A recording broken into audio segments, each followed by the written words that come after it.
దేవునికి స్తోత్రం. మీ అందరికీ వందనాలు. ఈ దినము కొరకు ఏర్పరచబడినటువంటి లేఖన భాగము మొదటి పేతురు రాసిన పత్రిక 5వ అధ్యాయము 7వ వచనము చదువుకుందాం. ఆయన మిమ్మను గూర్చి చింతించుచున్నాడు గనక మీ చింత యావత్తు ఆయన మీద వేయుడి. ఆమెన్. കർത്താവിന്റെ പരിശുദ്ധമായ നാമം ഒരിക്കൽ കൂടെ മഹത്വപ്പെടുമാറാകട്ടെ. ప్రభు యొక్క పరిశుద్ధ నామము మరొక పర్యాయము మహింపరచబడును గాక.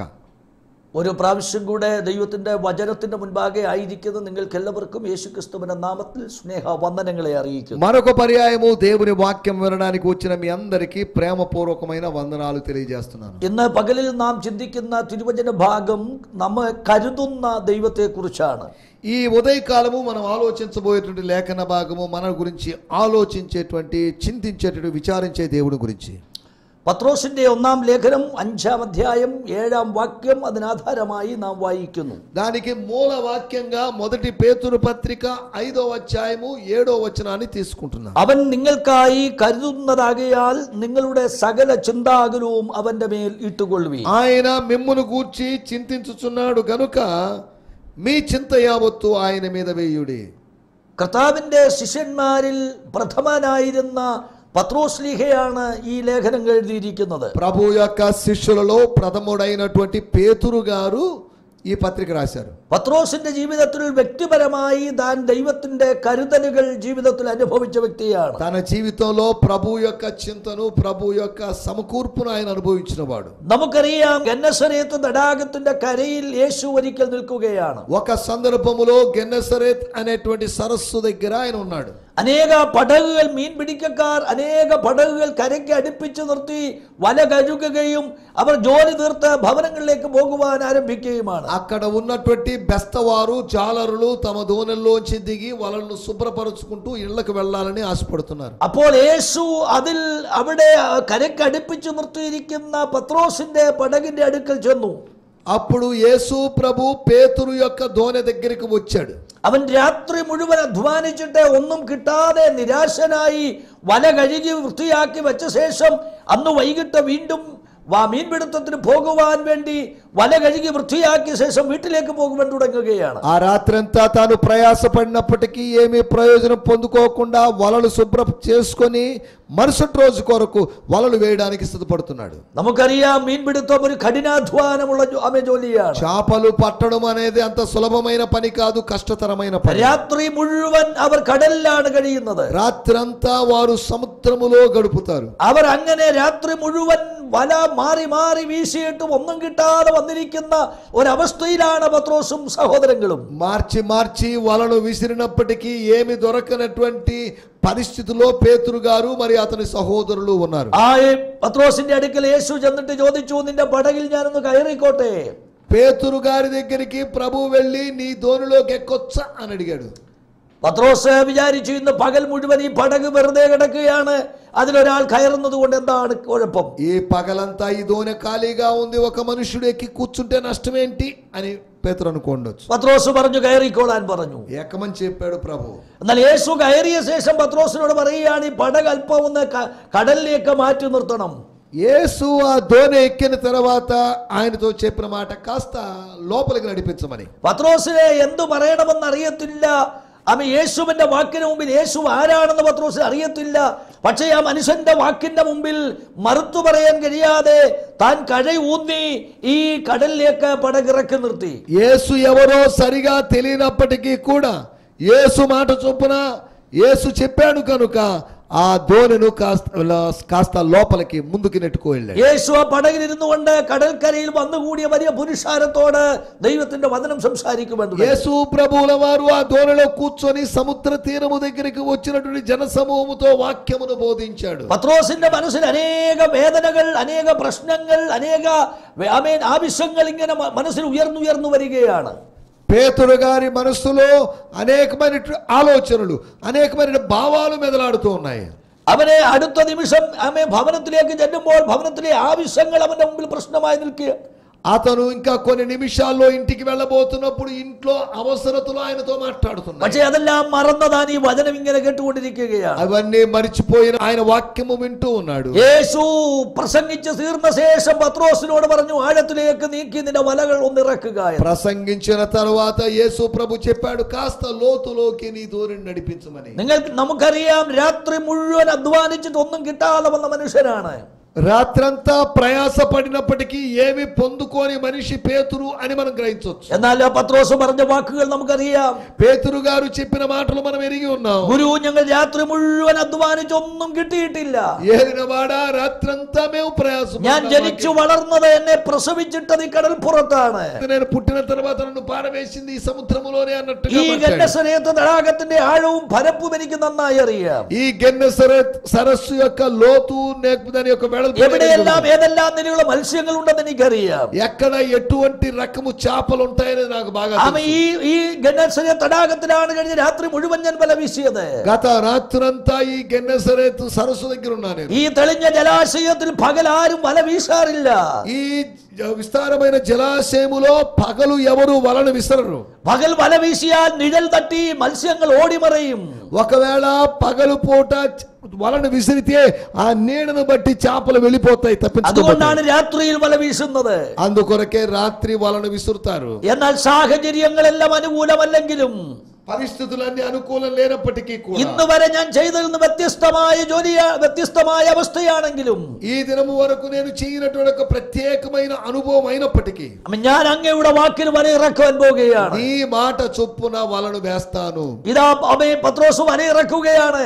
పేతురు గారు వలను విసురుతున్నారు. యేసు പറഞ്ഞത് വലകൾ ഇറക്കാനാണ്.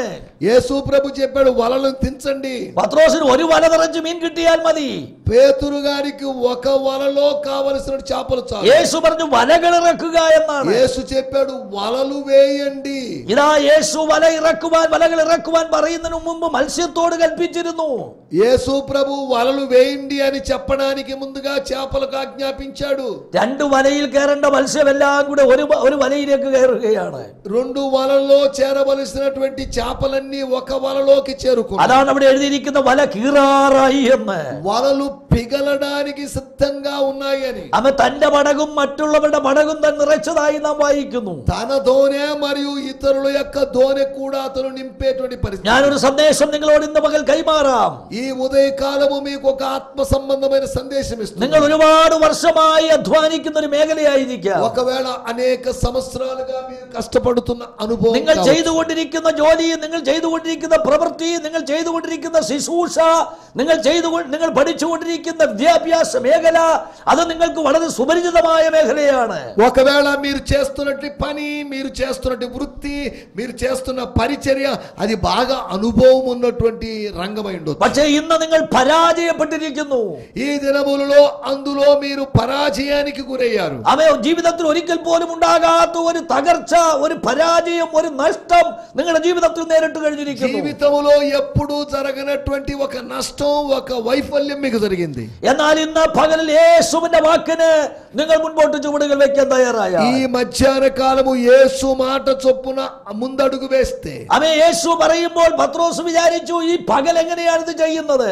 యేసు చెప్పినప్పుడు ఇది పగలు ఎలా చేయగలమండి? അവനറിയാം മത്സ്യബന്ധനത്തിന് രാത്രിയാണ് ഉപയോഗിക്കുന്നത്. ఈ చేపలు పట్టడము రాత్రి పూట జరిగే ప్రక్రియ. പക്ഷേ യേശുവിന്റെ വാക്കിന്റെ ആ ആജ്ഞാശക്തിയുടെ മുൻപിൽ അവൻ പറഞ്ഞു, ഈ പകലും ഞാൻ വലയിറക്കാൻ തയ്യാറാണ്. యేసు యొక్క మాట చొప్పున, యేసు ప్రభు యొక్క అధికారము కలిగిన మాట చొప్పున ఈ పగలు కూడా నేను వలను విసురుతాను. ഇന്ന് പകലിൽ നിങ്ങളുടെ ബുദ്ധി മാറ്റിവെച്ചിട്ട്, നിങ്ങളുടെ മാനുഷികമായ ആലോചനകൾ മാറ്റിവെച്ചിട്ട്, മാനുഷികമായ കഴിവുകൾ മാറ്റിവെച്ചിട്ട് യേശുവിന്റെ വാക്കിന് നിങ്ങൾ ചുവടുകൾ മുൻപോട്ട് വയ്ക്കാൻ തയ്യാറായാൽ ലോക ചരിത്രത്തിൽ ഇതുപോലെ നടക്കാത്ത ഒരു అద్భుతం നിങ്ങളുടെ ജീവിതത്തിൽ సంభవిക്കാൻ പോകുകയാണ്. ఒకవేళ మీ మానసికమైన ఆలోచన, అనుభూతులను, లేకపోతే ఇంకా ఏదైనా జ్ఞానాన్ని, వీటన్నిటిని పక్కన పక్కన పెడితే లోక చరిత్రము ఎరగనటువంటి లేదా ఇప్పటి వరకు మానవాళి ఎరగనటువంటి ఒక అద్భుతాన్ని యేసు చేస్తాడు. ഈ വചനങ്ങളെ ഹൃദയത്തിൽ സംഗ്രഹിച്ചുകൊണ്ടാണ് പത്രോസ് തന്റെ ലേഖനത്തിൽ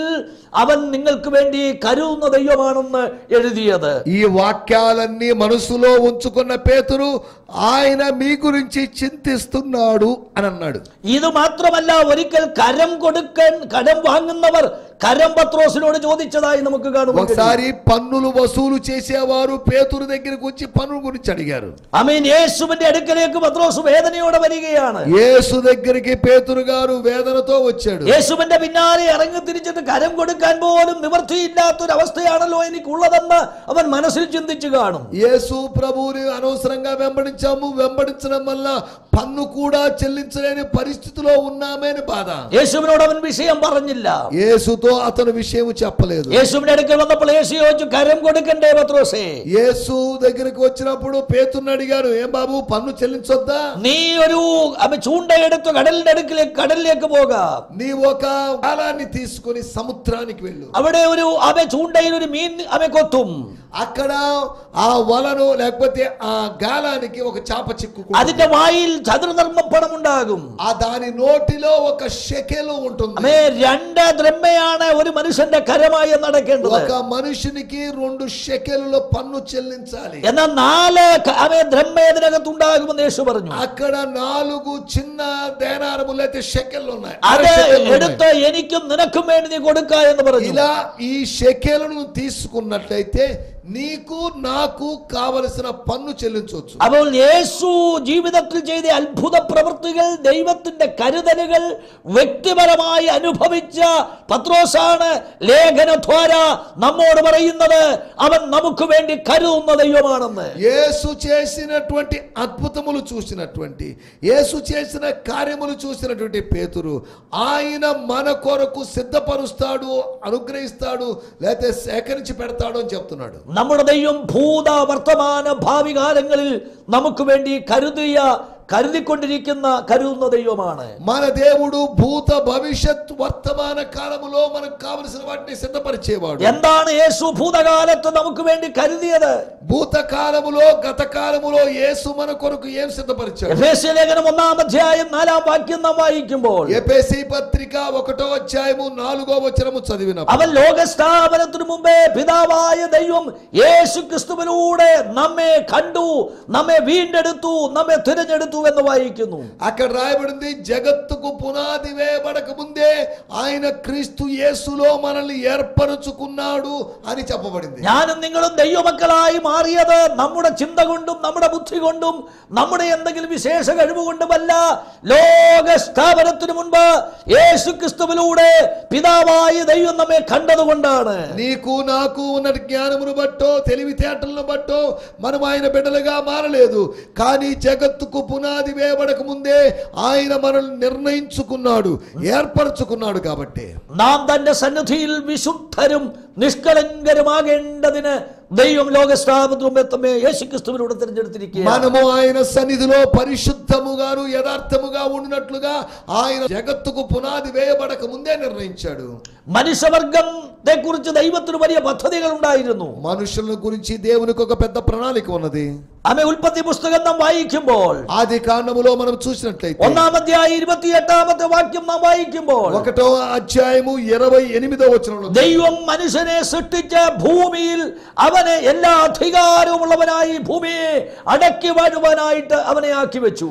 దేవుడు మానవుని సృష్టించి సమస్త జీవులను జంతురాశులను వీటన్నిటిని లోబరుచుకోవడానికి ఆయనకి అధికారం అనుగ్రహించాడు. എന്നാൽ ദൈവത്തിന്റെ വചനത്തിന്റെ കൽപ്പനകളെ ലംഘിച്ചത് നിമിത്തം, దేవుని వాక్యములోని ఆజ్ఞలను ఉల్లంఘించినందున അവൻ 4 പ്രത്യേക കാര്യങ്ങളായിരുന്നു അവൻ ഉണ്ടായിരുന്നത്. 4 ప్రత్యేకమైన అనుభవాలు అతనికి ఉన్నాయి. ഒന്ന്, അവൻ മക്കൾ എന്ന പദവിയിൽ ദൈവത്തിന്റെ സാദൃശ്യത്തിലും സ്വരൂപത്തിലും ദൈവത്തിന്റെ മക്കളായി ഏദനിൽ വാഴുകയായിരുന്നു. వాళ్ళు లేకపోతే అతను దేవుని కుమారుడు, దేవుని బిడ్డ అన్నట్టుగా దేవుని పోలిక స్వరూపం చొప్పున ఉంటున్నాడు. ദൈവത്തോടുള്ള കൂട്ടായ്മയിൽ അവൻ ദൈവത്തോട് സംസർഗത്തിൽ ഏദനിൽ വാഴുകയായിരുന്നു. ആയിരുന്നു. దేవునితో ఉన్నటి సంబంధము దృష్ట్యా ఏదెనులో అతను ఆదాము దంపతులు నివసిస్తున్నారు. അവൻ ദൈവിക അധികാരം ദൈവം അവന് നൽകിയിരുന്നു. దేవుని యొక్క అధికారము తన అధికారాన్ని మానవునికి ఇచ్చాడు. ആമേൻ. എന്നാൽ ദൈവത്തിന്റെ കൽപ്പന മനുഷ്യൻ ലംഘിച്ചപ്പോൾ, దేవుని యొక్క ఆజ్ఞను అతడు ధిక్కరించినప్పుడు, പിശാച് മനുഷ്യനെ വഞ്ചിച്ച് ദൈവത്തിൽ നിന്ന് അകറ്റിയപ്പോൾ, సాతానుడు మానవుని మోసగించి దేవుని ప్రణాళిక నుంచి దూరం చేసినప్పుడు, പാപത്തിന്റെയും ശാപത്തിന്റെയും രോഗത്തിന്റെയും മരണത്തിന്റെയും അധീനരായി ആമേൻ അവർ മാറിപ്പോയി. పాపము యొక్కయు శాపము యొక్కయు రోగము యొక్క స్వాధీనములోకి వాళ్ళు వెళ్ళిపోయారు.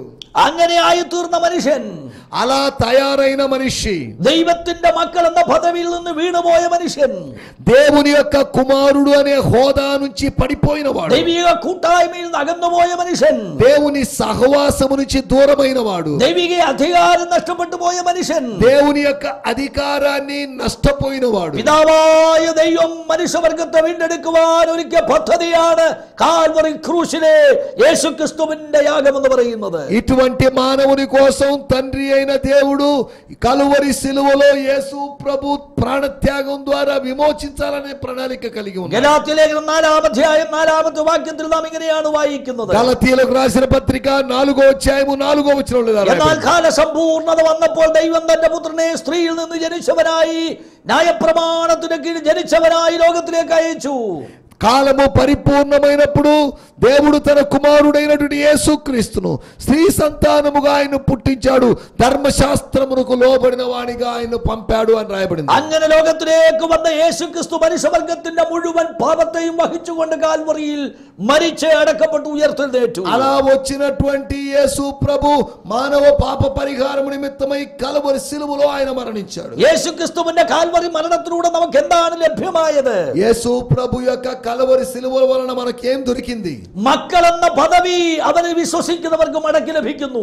ఆయనను విశ్వసించిన వారికి పిల్లలు అగుటకు అధికారము, അവനെ കൈക്കൊണ്ടവന്റെ നാമത്തിൽ വിശ്വസിക്കുന്ന ഏവർക്കും ദൈവമക്കളാകുവാൻ അവൻ അധികാരം കൊടുത്തു. వారికి దేవుని పిల్లల అగుటకు అధికారం అనుగ్రహించబడింది. ഒരിക്കൽ ദൈവത്തിന്റെ മക്കളായിരുന്നവൻ പാപം ചെയ്തപ്പോൾ പിശാചിന്റെ മക്കളായി മാറിയവരെ യേശുക്രിസ്തുവിലൂടെ വീണ്ടും ദൈവത്തിന്റെ മക്കളാക്കി അവൻ മടക്കി കൊണ്ടുവന്നു. ఒకప్పుడు దేవుని బిడ్డలుగా ఉండి సాతానుకి ఆజ్ఞను అతిక్రమించడం వల్ల సాతాను బిడ్డలుగా మారిపోయిన వారిని ఆయన మరలా తన బిడ్డలుగా చేసుకోబోతున్నాడు. ദൈവിക കൂട്ടായ്മയിൽ നിന്ന് അകന്നുപോയ മനുഷ്യനെ പിതാവായ ദൈവപുത്രനിലൂടെ തന്റെ കൂട്ടായ്മയിലേക്ക് മടക്കി കൊണ്ടുവന്നു. దేవుని సహవాసానికి దూరమైన వ్యక్తిని యేసుక్రీస్తు ద్వారా తన సహవాసములోకి తీసుకుంటున్నాడు. അധികാരം നഷ്ടപ്പെട്ടു പോയ മനുഷ്യനോട് യേശുക്രിസ്തു പറഞ്ഞു, ആമേൻ, ഞാൻ ദൈവരാജ്യം സ്ഥാപിക്കുമ്പോൾ ഇസ്രായേൽ ഗോത്രം 12നെയും ന്യായം വിധിക്കേണ്ടതിന് നിങ്ങൾ എന്നോടുകൂടെ 12 സിംഹാസനങ്ങളിൽ ഇരുന്ന് അവൻ ന്യായം വിധിക്കും, അധികാരികളായി മാറുമെന്ന്. అధికారము కోల్పోయినప్పుడు యేసు ప్రభు తన శిష్యులతో చెప్పినటువంటి మాట, ఇశ్రాయేలు యొక్క 12 గోత్రముల వారికి మీరు తీర్పు తీర్చడానికి కూర్చుంటారు అని వారికి అధికారాన్ని ఇచ్చాడు. ഭൂതകാലത്തെ യേശുക്രിസ്തുവിലൂടെ പിതാവായ ദൈവം നമ്മെ കരുതി. గత కాలములో కుమారుడైన యేసుక్రీస్తు ద్వారా తండ్రి అయిన దేవుడు మన గురించి ഈ చింతిస్తున్నాడు. വർത്തമാന കാലത്ത് തന്റെ ഭക്തന്മാർക്ക് വേണ്ടി ദൈവം കരുതിക്കൊണ്ടിരിക്കുന്നു. ఈ వర్తమాన కాలములో ఈ ప్రస్తుత కాలములో తన భక్తుల కోసం ఆయన సిద్ధపరుస్తున్నాడు. നമുക്കറിയാം അബ്രഹാമിന് വേണ്ടി ദൈവം കരുതിയെന്ന് നമുക്കറിയാം. మనకు తెలుసు అబ్రహాము కొరకు దేవుడు చూచుకున్నాడు. അബ്രഹാമിനോട് ദൈവം പറയുന്നു, നീ നിന്റെ ഏകജാതനായ മകൻ ഇസ്ഹാക്കിനെ ഞാൻ നിന്നോട് കൽപ്പിക്കുന്ന മോറിയാദേശത്തൊരു മലയിൽ യാഗം കഴിക്കണം. నీవు ప్రేమిస్తున్నటువంటి నీ ఒక్కగానొక్క కుమారుడైనటువంటి ఆ వ్యక్తిని నేను చూపించబో పర్వతం మీద బలి అర్పించమని. എന്നാൽ അബ്രഹാം തന്റെ മകനുമായി മോറിയാദേശത്ത് ദൈവം കൽപ്പിച്ച മലയിലേക്ക് കയറി ചെല്ലുമ്പോൾ దేవుడు తనకు ఆజ్ఞాపించిన ప్రకారము అబ్రహాము తన కుమారునితో పర్వతం మీదకి ఎక్కుతున్నప్పుడు 25 വർഷം വിവാഹം കഴിഞ്ഞ ശേഷം ലഭിച്ച മകനാണ് ഇസ്ഹാക്ക്. 25 సంవత్సరాల వివాహ జీవితము తర్వాత దేవుడు తనకిచ్చిన ఆశీర్వాదం ఆ కుమారుడు. തന്റെ മകനെ യാഗം കഴിക്കുവാൻ തനിക്ക് മാനസികമായ ഭാരമുണ്ടെങ്കിലും తన కుమారుని బలర్పించడానికి మానసికమైన వేదన ఉన్నప్పటికీ ദൈവത്തെ പൂർണ്ണമായി അനുസരിക്കുവാൻ തയ്യാറായി തന്റെ മകനെ യാഗപീഠത്തിന്മേൽ കിടത്തി దేవుని చిత్తాన్ని సంపూర్ణంగా నెరవేర్చడానికి ఇష్టపడిన వాడై తన కుమారుని బలిపీఠం మీద పెట్టాడు. ആമേൻ. ബലിയർപ്പിക്കുവാൻ തൻ കത്തി ഉയർത്തി അവന്റെ ശരീരം ഖണ്ഡം ഖണ്ഡമായി നുറുക്കുവാൻ ആരംഭിക്കുമ്പോൾ తన కుమారుణ్ణి కత్తి ఎత్తి ముక్కలు ముక్కలుగా చేయాలని ఆశపడుతున్నాడు. തന്റെ കത്തി ഉയർത്തുമ്പോൾ സ്വർഗത്തിൽ നിന്നൊരു ശബ്ദം ഉയർന്നു. తన కత్తి పైకి లేపుతున్నప్పుడు పరలోకం నుంచి ఒక స్వరం పైకి లేచింది. അബ്രഹാമേ അബ്രഹാമേ ബാലന്റെ മേൽ കൈവയ്ക്കരുത്. అబ్రహామా అబ్రహామా ఆ చిన్నవాని మీద చేయి వేయొద్దు. അബ്രഹാം ശബ്ദം കേട്ട ഇടത്തേക്ക് പിന്തിരിഞ്ഞു നോക്കുമ്പോൾ అబ్రహాము ఆ శబ్దం విని వెనక్కి తిరిగి చూసినప్పుడు ഒരു കൊമ്പ് ആടിന്റെ കൊമ്പ് കാട്ടിൽ കുരുങ്ങി അവിടെ കിടക്കുന്ന കാഴ്ച అడవిలో ఆ కొమ్మల మధ్యలో చిక్కుకున్నటువంటి ఒక జంతువును ఆయన చూశాడు. ആമേ ലോകത്തിൽ ആരും ഇന്ന് വരെ ഒരു വേദപണ്ഡിതനും കണ്ടുപിടിക്കപ്പെട്ടിട്ടില്ല ഈ ആട്ടിൻകുട്ടി എവിടെ നിന്ന് വന്നു എന്ന്. ఈ గొర్రె పిల్లలైతే పొట్టేలు ఎలా వచ్చిందో లోక చరిత్రలో ఇప్పటి వరకు ఎవరికి అర్థం కాలేదు. കാരണം അബ്രഹാമും മകനും ഈ മല വഴിയാണ് കയറി ഇതിന്റെ മുകളിലേക്ക് വന്നത്. ఎందుకంటే అబ్రహాము కుమారుడు ఇదే మార్గము గుండా ఆ పర్వతాన్ని ఎక్కి వచ్చారు. തന്റെ മകന് പകരം യാഗം കഴിക്കേണ്ടതിന് അബ്രഹാമിന് വേണ്ടി ഒരു ആട്ടുകൊറ്റനെ സ്വർഗത്തിലെ ദൈവം അവിടെ കരുതി. తన కుమారునికి బదులుగా అతని కుమారునికి బదులుగా బలర్పించడానికి ఒక గొర్రె పిల్లను ఆయన సిద్ధపరిచాడు. നമുക്കറിയാം ദൈവത്തിന്റെ പ്രവാചകനായിരുന്ന ഏലിയാവിന് വേണ്ടി ദൈവം കരുതിയത്. మనకు తెలిసిన విధంగా ప్రవక్త అయినటువంటి ఏలియా కోసం ఆయన ఏ విధంగా సిద్ధపరిచాడు. ഏലിയാവിനെ കൊന്നുകളയവൻ ആഹാബും ഇസബേലും അവയെ കൽപ്പന പുറപ്പെടുവിച്ചപ്പോൾ ఏలియాని చంపుతామని ఆహాబు యెజబేలు ఆజ్ఞను జారీ చేసినప్పుడు ഏലിയാവിനെ കരീത്ത് തോട്ടിൽ കൊണ്ടുപോയി ഒളിപ്പിച്ചിരുത്തി കാക്കയെ കൊണ്ട് ഭക്ഷണം കൊടുത്ത് പോഷിപ്പിച്ച ദൈവമാണ്, കരുതിയ ദൈവമാണ് നമ്മുടെ ദൈവം. ఏలియా జీవితములో సిద్ధపరిచే దేవుడు లేకపోతే చిందించే దేవుడు ఎవరు అంటే కాకుల ద్వారా ఆహారాన్ని సిద్ధపరిచినటువంటి സാരഭാത്തിൽ മരിക്കുവാൻ കാത്തിരുന്ന ഒരു അമ്മയെയും മകനെയും പോഷിപ്പിക്കുവാൻ ദൈവത്തിന്റെ ഭക്തനായ ഏലിയാവിനെ അവിടെ അയച്ചതായി നമുക്കറിയാം.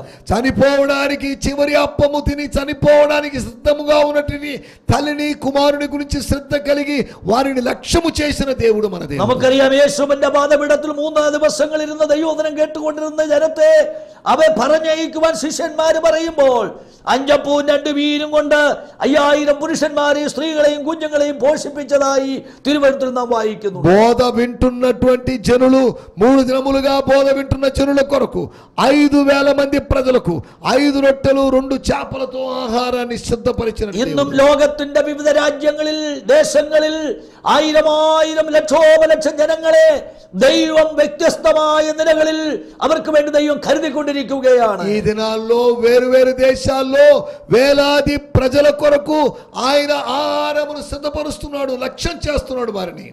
യേശുവിന്റെ ശബ്ദം കേൾക്കുന്ന, യേശുവിന്റെ വചനം അനുസരിക്കുന്ന, യേശുവിനെ അനുസരിക്കുവാൻ തയ്യാറാകുന്ന ദൈവമെതിരെ ഇന്ന് പകൽ നിങ്ങളുടെ ആവശ്യം എന്തു തന്നെയാകട്ടെ, ఈ ఉదయకాలము మీ అవసరత ఎటువంటిదైనా గాని యేసు ఆజ్ఞను యేసు మాటలను లక్ష్య పెడుతున్నటువంటి దేవుని బిడ్డలారా, നിങ്ങളുടെ ശുശ്രൂഷയോട് ബന്ധപ്പെട്ട വിഷയമായിരിക്കാം, మీ పరిచర్యకు సంబంధించిన విషయం కావచ్చు, നിങ്ങളുടെ വ്യക്തിപരമായ സാമ്പത്തിക ആവശ്യങ്ങളായിരിക്കാം, మీ వ్యక్తిగతమైన ఆర్థిక విషయం కావచ్చు, നിങ്ങളുടെ കുടുംബ ജീവിതത്തിൽ തലമുറയുടെ വിഷയമായിരിക്കാം, మీ కుటుంబ జీవితంలో మీ కుమారులకు సంబంధించిన విషయం, നിങ്ങളുടെ തലമുറയുടെ ഭാവി സംബന്ധിച്ച మీ విషయമായിരിക്കാം, కుమారుల యొక్క భవిష్యత్తుకు సంబంధించిన విషయం, ആത്മികമോ ഭൗതികമോ ശാരീരികമോ മാനസികമായ ഏത് വിഷയവുമായി കൊള്ളട്ടെ, ఆత్మీయమైన ఆర్థికమైన లేదా భౌతికమైన ఏ విషయమైనా కావచ్చు, ഇന്ന് പകൽ നിങ്ങൾക്ക് വേണ്ടി കരുതുന്നവനാണ് നമ്മുടെ കർത്താവായ യേശുക്രിസ്തു. ఈ ఉదయకాలము మీ కొరకు లక్ష్యం చేసి మీ కొరకు అనుగ్రహించేటువంటి దేవుడు. വിശ്വസിക്കുന്നവർക്ക് വേണ്ടി അവന്റെ പ്രവൃത്തി ഇന്നും വെളിപ്പെട്ടുകൊണ്ടിരിക്കുകയാണ്. నమ్మిన వారి కోసం ఆయన కార్యములు ఇప్పటికీ బయలుపరచబడుతూ ఉన్నాయి. വ്യക്തിപരമായി ഞങ്ങളുടെ ജീവിതത്തിൽ ദൈവത്തിന്റെ കരുതലുകൾ ഇന്നലകളിൽ ഞങ്ങൾ അനുഭവിച്ചിട്ടുള്ളവരാണ്. మనం గత దినాల్లో కూడా దేవుని యొక్క లేకపోతే సమకూర్పును గురించి మనం విన్నాము. നമ്മുടെ ദൈവം ഭൂതകാലത്ത് മാത്രം കരുതിയ ദൈവമല്ല. మన దేవుడు గత కాలములో భూతకాలము మాత్రమే సిద్ధపరిచిన వాడు కాదు. ഈ വർത്തമാനകാലത്ത് അവൻ കരുതിക്കൊണ്ടേ ഇരിക്കുകയാണ്. ఆయన ప్రస్తుత కాలములో వర్తమానము కాలములో కూడా సిద్ధపరుస్తూ. എന്നാൽ ഈ വർത്തമാനകാലം കഴിഞ്ഞിട്ട് ഭാവി കാലം നമ്മുടെ മുൻപിലുണ്ട്. ఈ భూతకాలము వర్తమానము కాలము గతించిన తర్వాత భవిష్యత్ కాలము. ഒരു ദൈവം ഇതിന്റെ പ്രത്യാശയും പ്രതീക്ഷയും ഭാവി കാലമാണ്. ఒక దేవుని బిడ్డ యొక్క నిరీక్షణ, ఆయన యొక్క ఉన్నటువంటి ఆ శుభప్రదమైన నిరీక్షణ ఏంటి? ഒരുപക്ഷേ നമ്മുടെ മരണം സംഭവിച്ചെന്ന് വരാമതിന് മുൻപ്, ఒకవేళ ప్రభువు రాకడకు ముందు మన మరణం జరగవచ్చు. ഒന്നുകിൽ യേശുവിന്റെ വരവില്ലെങ്കിൽ നമ്മുടെ മരണം, ഇത് രണ്ടിൽ ഏതെങ്കിലും ഒന്ന് സംഭവിച്ചെന്ന് വരാം. రెండిటిలో ఏదో ఒకటి, యేసు రాకడో మన మరణము జరిగితే, എന്നാൽ മരണം കൊണ്ട് തീരുന്നതല്ല ഒരു ഭക്തന്റെ ക്രിസ്തീയ ജീവിതത്തിന്റെ അവൻ ജീവിതം എന്ന് പറയുന്നത്. ఒక భక్తుని యొక్క జీవితము, ఒక క్రైస్తవుని యొక్క జీవితము మరణముతో ముగించబడదు. యేసుక్రీస్తుവിൽ വിശ്വസിക്കുന്നവൻ മരിച്ചാലും ജീവിക്കുമെന്നാണ് വചനം പറയുന്നത്. యేసు క్రీస్తులో విశ్వసించిన వాడు చనిపోయినను మరలా బ్రతుకుతాడు. യോഹന്നാന്റെ സുവിശേഷം 11-ാം അധ്യായം 1 മുതൽ 4 വരെയുള്ള വാക്യങ്ങൾ നാം വായിക്കുമ്പോൾ యోహాను సువార్త 11వ అధ్యాయము 1 నుంచి 4 వచనాలు చూసినప్పుడు യേശുക്രിസ്തു ഉയർത്തെഴുന്നേറ്റ് സ്വർഗാരോഹണം ചെയ്ത് സ്വർഗത്തിലേക്ക് പിതാവിന്റെ അടുക്കിലേക്ക് പോകുവാൻ പോകുകയാണ്. యేసు ప్రభు స్వర్గారోహణ జరిగించడానికి ముందుగా తండ్రి దగ్గరికి వెళ్ళబోతున్న సందర్భం అది. ശിഷ്യന്മാരുടെ ഹൃദയത്തിൽ വല്ലാത്ത വേദന ഉണ്ടായി. శిష్యుల హృదయములో చాలా వేదన, కలవరం ఉన్నది. 3.5 വർഷം തങ്ങളോട് കൂടി ആയിരുന്ന ഗുരു തങ്ങളെ വിട്ട് പിരിയുവാൻ പോകുകയാണ്. 3.5 సంవత్సరములు తమతో ఉన్నటి గురువు తమల్ని അവരുടെ ഹൃദയത്തിൽ വല്ലാത്ത ഭയവും ഭീതിയും സങ്കടവും നിരാശയും ഉണ്ടായി. వారి హృదయములో భయంకరమైన వేదన, దుఃఖము, ఆందోళన ఉంది. അപ്പോൾ യേശു അവരോട് പറയുന്ന വാക്ക് ഇങ്ങനെയാണ്. అప్పుడు యేసు వారితో ఇలా అన్నాడు, ഭാവി കാലത്ത് വേണ്ടി ഞാൻ നിങ്ങൾക്ക് വേണ്ടി കരുതുവാൻ പോകുകയാണ്. భవిష్యత్తు కొరకు నేను మీ కొరకు లక్ష్యము చేయబోతున్నాను. ഞാൻ നിങ്ങൾക്ക് വേണ്ടി സ്ഥലമൊരുക്കുവാൻ പോകുന്നു. నేను మీ కొరకు స్థలమును సిద్ధపరచ వెళుతున్నాను. ഞാൻ പോയി സ്ഥലമൊരുക്കിയാൽ ഞാൻ ഇരിക്കുന്നിടത്ത് നിങ്ങളെയും ഇരുത്തേണ്ടതിന് నేను వెళ్ళి స్థలము సిద్ధపరిస్తే నేను కూర్చున్న చోటున మిమ్మల్ని కూర్చొనిబెట్టాను. പിന്നെയും മടങ്ങി വന്ന് നിങ്ങളെ എന്റെ അടുക്കൽ ചേർക്കുന്ന ഒരു ദിവസമുണ്ട്. మరలా తిరిగి వచ్చి మిమ్మల్ని తీసుకుపోయే దినం ఒకటి ఉంది. കർത്താവിൽ വിശ്വസിക്കുന്ന ജനമേ, దేవుని విశ్వసిస్తున్న దేవుని జనమా, നമ്മുടെ ജീവിതം ഇവിടെ മരണം കൊണ്ട് അവസാനിക്കുന്നില്ല. మన జీవితము మరణముతో ఇక్కడ ముగియడం లేదు. കർത്താവിനെ വിശ്വസിച്ച് കർത്താവിനെ ആരാധിച്ച് വിശുദ്ധിയോടെ ജീവിക്കുന്നതിന്റെ ഭക്തന്മാരെ, വിശുദ്ധന്മാരെ ചേർക്കുവാൻ യേശു മടങ്ങി വരാൻ പോകുകയാണ്. యేసు ప్రభు తన కొరకు పరిశుద్ధంగా జీవిస్తున్న వారిని కొరకు ఆయన తిరిగి రాబోతున్నాడు. యేసు തന്റെ രാജ്യം ഈ ഭൂമിയിൽ സ്ഥാപിക്കുവാൻ പോകുകയാണ്. యేసు భూమి మీద తన రాజ్యమును స్థాపించబోతున్నాడు. ഞാൻ നിങ്ങൾക്ക് സ്ഥലമൊരുക്കുവാൻ പോകുന്നു. నేను మీ కొరకు స్థలము సిద్ధపరచ వెళుచున్నాను. యేసు നമുക്ക് വേണ്ടി ഒരു വീട് ഒരുക്കുവാൻ പോകുകയാണ്. యేసు మన కొరకు నివాసమును సిద్ధపరచబోతున్నాడు. ആമേൻ. എന്റെ പിതാവിന്റെ ഭവനത്തിൽ അനേക വാസസ്ഥലങ്ങൾ ഉണ്ടെങ്കിൽ ഞാൻ നിങ്ങളോട് പറയുമായിരുന്നു. నా తండ్రి వద్ద అనేకమైన నివాస స్థలములు కలవు, లేని ఎడల నేను మీతో എന്നാൽ ഞാൻ നിങ്ങൾക്ക് സ്ഥലമൊരുക്കുവാൻ പോകുന്നു. నేను మీ కొరకు స్థలము సిద్ధపరచబడి ഞാൻ പോയി സ്ഥലമൊരുക്കിയാൽ నేను వెళ్ళి స్థలము సిద్ధపరచిన ഞാൻ ഇരിക്കുന്നിടത്ത് നിങ്ങളെ ഇരുത്തേണ്ടതിന് నేను ఉన్న చోట మీరు ఉండులాగున പിന്നെയും മടങ്ങി വന്ന് ഞാൻ നിങ്ങളെ എന്റെ അടുക്കൽ ചേർത്തുകൊള്ളും. నేను మరలా వచ్చి మిమ్మల్ని తీసుకొని వెళ్తాను. കർത്താവിന്റെ പ്രിയമുള്ളവരെ, దేవుని యందు ప్రియమైన వారలారా, കർത്താവ് തൻ ഗംഭീരനാദത്തോടും ప్రభు తన ఆర్భాటముతోను പ്രധാന ദൂതന്റെ ശബ്ദത്തോടും ప్రధాన దూత శబ్దముతో ദൈവത്തിന്റെ കാഹളത്തോടും കൂടെ സ്വർഗത്തിൽ നിറങ്ങി വരും. దేవుని యొక్క బూరతో పరలోకము నుంచి దిగి వస్తాడు. ക്രിസ്തുവിൽ വിശ്വസിച്ച് ప్రభువునందు విశ్వాసం ఉంచి ക്രിസ്തുവിനെ രക്ഷിതാവും കർത്താവുമായി സ്വീകരിച്ച് క్రీస్తును ప్రభువుగాను రక్షకుడుగా అంగీకరించి പിതാവിന്റെയും പുത്രന്റെയും പരിശുദ്ധാത്മാവിന്റെ നാമത്തിൽ വിശ്വസിച്ച് വെള്ളത്തിൽ മുങ്ങി സ്നാനമേറ്റ് യേശുവിനോട് ചേർന്ന తండ్రి, కుమార, పరిశుద్ధాత్మ నామములో జలములలో దిగి బాప్తిజము తీసుకుని പരിശുദ്ധാത്മാവെന്ന ദാനം പ്രാപിച്ച് పరిశుద్ధాత్మ వరము పొందుకొని അനുദിന ജീവിതത്തിൽ വിശുദ്ധിയോടെ ജീവിക്കുന്ന വിശുദ്ധന്മാർക്ക് വേണ്ടി ప్రతిదినము పరిశుద్ధతను కాపాడుకుంటున్నటువంటి వారి కొరకు അവൻ ഒരു ഭവനം ഒരുക്കുവാൻ പോയിരിക്കുന്നു. ఆయన ఒక నివాస స్థలమును ഈ సిద్ధపరుస్తున్నాడు. ഭാഗ്യകരമായ പ്രത്യാശയ്ക്കായിട്ട് കർത്താവ് നമ്മെ വിളിച്ചിരിക്കുകയാൽ ఈ శుభప్రదమైనటువంటి నిరీక్షణ కొరకు దేవుడు మనల్ని నియమించాడు. ഭൂതവർത്തമാന ഭാവി കാലങ്ങൾ നമുക്ക് വേണ്ടി കരുതുന്ന ദൈവത്തിൽ ആശ്രയിച്ച് വിശ്വസിച്ച് ജയജീവിതം മുൻപോട്ട് നയിക്കുവാൻ പരിശുദ്ധാത്മാവിനെ നിങ്ങളെയും ഒരിക്കൽ കൂടെ സഹായിക്കുമാറാകട്ടെ. భూత భవిష్యత్తు వర్తమాన కాలములో ఈ త్రికాలములలో మన గురించి లక్ష్యం చేస్తూ మన విషయాలు చూసుకుంటూ మన పట్ల శ్రద్ధ కలిగిన దేవుణ్ణి మనం స్తుతిద్దాం. ഈ వచനങ്ങളാൽ ദൈവമായ കർത്താവ് നമ്മെ അനുഗ്രഹിക്കുമാറാകട്ടെ. ఈ వాక్యముల ద్వారా, వాక్య భాగముల ద్వారా దేవుడు మనల్ని ఆశీర్వదించును గాక. Thank you. God bless you. ఆమేన్. దేవునికి స్తోత్రం. మీ అందరికీ వందనాలు. ఈ సందేశము మీకు ఆశీర్వాదకరంగా ఉందని నమ్ముచున్నాము. ప్రార్థనా అవసరతల కొరకు మమ్మల్ని సంప్రదించవలసిన మా చిరునామా గిద్యోన్ మిషన్ చర్చ్, 6వ వీధి, శాంతినగర్, నెల్లూరు 4, ఆంధ్రప్రదేశ్. పిన్ 524004. మా ఫోన్ నంబర్లు 7036443613 మరి ఒక నంబర్ 9392293010. మా ఈమెయిల్ ఐడి gfihmi2015@gmail.com. దేవుడు మిమ్మును ఆశీర్వదించునుగాక.